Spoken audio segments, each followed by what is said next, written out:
Bonjour à tous, c'est Edouane et comme le titre l'indique, aujourd'hui on se retrouve pour un petit débat et on va parler justement de la PS5 Pro. Voilà, est-ce qu'il y en aura une, est-ce qu'il n'y en aura pas ou est-ce qu'il justement il en faut une? Et si je vous parle de ce sujet, c'est parce que justement récemment, on va dire Sony a annoncé des futurs jeux, donc notamment God of War, Gran Turismo 7, donc voilà des gros titres phares de Sony.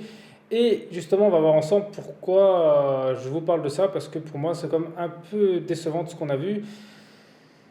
Et qu'une PS5 Pro pour moi est indispensable, sinon je pense que la génération de la PS5 va être compliquée comparée au monde du PC. Alors déjà, la première déception, c'est quand on a vu par exemple le trailer de God of War et de Gran Turismo 7, je me dis que God of War, honnêtement la différence entre celui-là et la version PS4, eh ben, je pense que peut-être en mettant côte à côte les images, on voit une différence, mais ça ne se voit pas à l'œil nu. Et Gran Turismo, c'est à peu près pareil. Alors, Gran Turismo, dans les trailers, tout ça, ou même dans certains modes de jeu, on a vu que le ray tracing il marchait un peu mieux, il y avait un peu plus de jeu de lumière, mais sinon, en termes de texture et de jeu, c'est quasi la même chose. Bon, après, il y a d'autres jeux, hein. Par exemple, quand on voit les derniers FIFA, honnêtement, quand on voit la différence entre ça et la version PS4, il n'y en a pas beaucoup, et je trouve ça aussi compliqué. Voilà, j'ai pris les deux jeux-là en exemple, mais il y en a d'autres.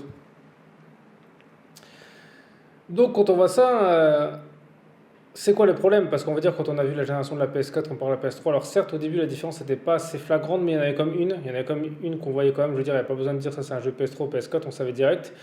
Entre la PS2 et la PS3, c'est vrai qu'il y avait vraiment un gros gain de performance. Mais là ça commence à être compliqué, et en plus l'autre problème qu'il y a, justement, bah, c'est Gran Turismo qui l'a soulevé, c'est pour ça que j'ai pris ce genre d'exemple. C'est que par exemple dans Gran Turismo, il n'y aura pas de ray tracing pendant les courses. Et ça c'est compliqué comme de justifier ça, c'est-à-dire que le ray tracing, certes, ça demande beaucoup de puissance, mais vu que déjà le jeu, honnêtement, je vois visuellement, il n'a pas l'air vraiment d'avoir évolué en termes de technique. C'est vrai que c'est un peu mieux, mais quand on regarde les deux images de comparaison entre les mêmes voitures, voilà, c'est vraiment limite limite. Et en plus, ils n'arrivent pas à afficher le ray tracing pendant les courses. Donc là, on se dit, soit la console est vraiment pas assez puissante, soit il y a un problème d'optimisation des logiciels, parce que c'est vrai que là, je pense que c'est difficilement justifiable et je pense que même si c'est vrai que quand on achète un jeu de voiture, c'est peut-être pas forcément pour le ray tracing, mais de voir que l'évolution technique là ne fonctionne pas, c'est que la console ben, manque vraiment de puissance. Et pour God of War, eh ben, moi ce que je trouve dommage, c'est que justement on dirait la même chose que la version PS4. Donc là, ça craint un petit peu. Après, le problème aussi des jeux actuels, c'est tous ceux qui sont cross-gen. Donc, c'est-à-dire quand ils sortent sur une version PS4 et PS5, on peut être sûr que la version PS5, elle ne sera pas exceptionnelle parce que, genre, les développeurs, justement, ils font un jeu PS4, on va dire, et puis après, ils l'optimisent pour la PS5. Voilà. C'est rarement des jeux où il y a des gros écarts. Tant qu'il y aura ça, à mon avis, ça va être compliqué, justement, d'avoir des jeux, on va dire, vraiment.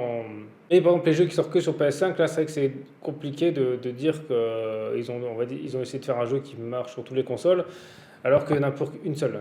Et maintenant, ce qui est inquiétant, c'est qu'on est vraiment au début de la console. Et si par exemple on voit que Gran Turismo, bah, déjà dès les premiers jeux, bah, ils n'arrivent pas à supporter le ray tracing, alors ça va être quoi les prochains? Parce qu'on va dire, je pense que quand les développeurs auront fini les jeux, déjà avec l'Unreal Engine 5 ou les nouveaux moteurs de jeu, parce que là il faut attendre encore 2-3 ans vu qu'ils n'ont été que disponibles cette année, les jeux vont être encore un peu plus gourmands. Et si déjà avec des jeux, on va dire, qui ont été faits avec une technologie un peu plus ancienne, ça tourne pas à fond, alors ça va être quoi les prochains?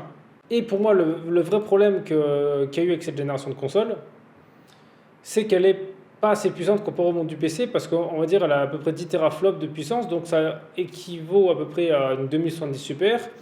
Et normalement, la PS5 est faite pour jouer aux jeux en 4K. Sauf qu'à l'époque, sur PC, avec une 2070 Super, c'était compliqué de jouer en 4K et le ray tracing activé avec une 2070 Super. Même la 2080 Ti, des fois, elle avait du mal avec certains jeux. Donc là, avec une qui est beaucoup moins puissante, on peut comprendre que là, je pense que on va dire, je pense que cette génération de console est sortie pour moi un peu en retard.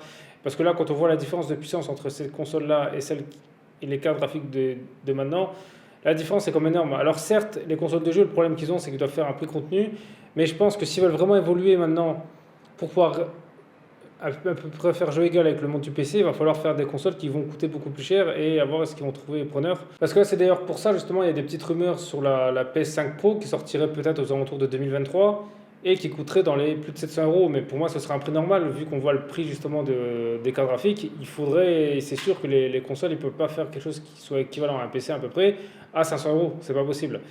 Mais c'est pour ça que là, la vraie question, c'est est-ce que par exemple, il faut acheter la PS5 maintenant pour ceux qui l'ont pas ou attendre la version Pro? Parce que tous ceux qui vont acheter maintenant, eh ben, je pense que la Pro, elle aura vraiment une grosse différence d'écart. Alors certes, pour la version PS4, entre la normale et la Pro, c'était pas trop grave d'avoir la normale, on peut jouer à tout, voilà, il y a des légères différences sur certains jeux. Mais là, je pense que vu qu'il y a un vrai réel manque de puissance, à mon avis, la Pro permettra de faire du ray tracing. Alors certains parlent de 8K, mais pour moi, ça, j'y crois pas du tout, parce que déjà avec la génération des PC actuels, le 8K, c'est que possible avec la 3090. Et bon, c'est une carte qui vaut 1500 euros, donc là, je pense pas qu'on va faire une console. Donc je doute qu'une console à par exemple 700-800 euros fasse mieux qu'une carte à 1500 euros. De ça, personnellement, moi je suis un peu déçu justement quand je vois par exemple justement les futurs jeux, qu'il n'y a quasi pas d'écart avec la PS4. C'est-à-dire que par exemple quand j'ai vu God of War, j'aurais plus l'impression que c'est limite voilà, une suite de la version PS4 ou un DLC que vraiment un nouveau jeu. Et ça, je trouve ça un peu dommage quand même. Pareil pour Gran Turismo, ça fait 5 ans qu'il est en développement. On se dit ok, ils ont ajouté plein de contenu, mais bon, c'est un peu dommage qu'il n'y ait pas vraiment d'une évolution technique. Alors peut-être maintenant, après c'est sûr, il faudra encore évoluer tout ce qui est texture, tout ça. Et c'est pour ça que pour moi, une version pro est vraiment indispensable et j'espère qu'elle sortira parce que s'ils font pas de version pro, eh ben, je pense qu'ils vont devoir déjà sortir une nouvelle console parce que ce qui risque de se passer, c'est qu'il va y avoir une trop grosse différence entre le monde du PC et le monde de la console. Ou alors, malheureusement, à cause de ça, ça va entraîner un peu le monde du PC vers le bas parce que, je veux dire, les développeurs qui vont faire des jeux, par exemple, pour console et PC, eh ben, je doute qu'ils fassent vraiment un écart énorme entre les deux parce que c'est double travail. Il y aura peut-être que les jeux qui sortent que sur PC qui seront plus beaux. Mais de nos jours, il y a de moins en moins de jeux qui sont exclus PC. Mais c'est pour ça que le vrai problème, je pense, que de cette génération, c'est le ray tracing. Et à mon avis, vu que les consoles, on va dire, sont faites sur des GPU AMD, AMD, c'est pas leur fort. Donc je pense que sur la console, ils auraient peut-être dû enlever le ray tracing parce que je pense que c'est mieux de dire on n'en met pas que de dire on peut pas le faire parce qu'on n'a pas cette puissance. Et je pense que ça, c'est quelque chose qui devrait réfléchir, peut-être enlever le ray tracing ou alors que ce soit une option. Mais je pense qu'ils auraient vraiment dû faire, c'est, on va dire pour l'instant, le ray tracing, ne pas le mettre sur console, attendre un peu justement que les développeurs puissent utiliser toutes les capacités de la console, voir si par exemple Sony ou Microsoft font des mises à jour de leur console pour les optimiser ou des nouvelles versions et mettre le ray tracing qu'à ce moment-là, parce que là je trouve ça compliqué on va dire de certains ils vont le mettre et d'autres ils vont dire on peut pas le mettre partout parce que voilà, la console n'est pas assez puissante. Donc là je pense que c'est compliqué justement de justifier ça. Donc justement, après vous dites-moi dans les commentaires ce que vous pensez justement de cette console, si déjà ben, ceux qui l'ont, ce que vous pensez de la PS5 par rapport à la PS4, s'il y a vraiment une grosse différence ou si vous pensez vraiment que ce serait important qu'une autre console sorte pour vraiment qu'il y ait un gros gain visuel à l'écran. Parce que là, on va dire pour l'instant, je pense que c'est la première génération de console, on va dire, qui fait pas l'effet tout le monde la veut parce qu'elle fait des choses exceptionnelles comparées aux autres. Donc voilà, merci à tous d'avoir regardé cette vidéo, c'était Edgeone, on se retrouve très vite pour une prochaine vidéo.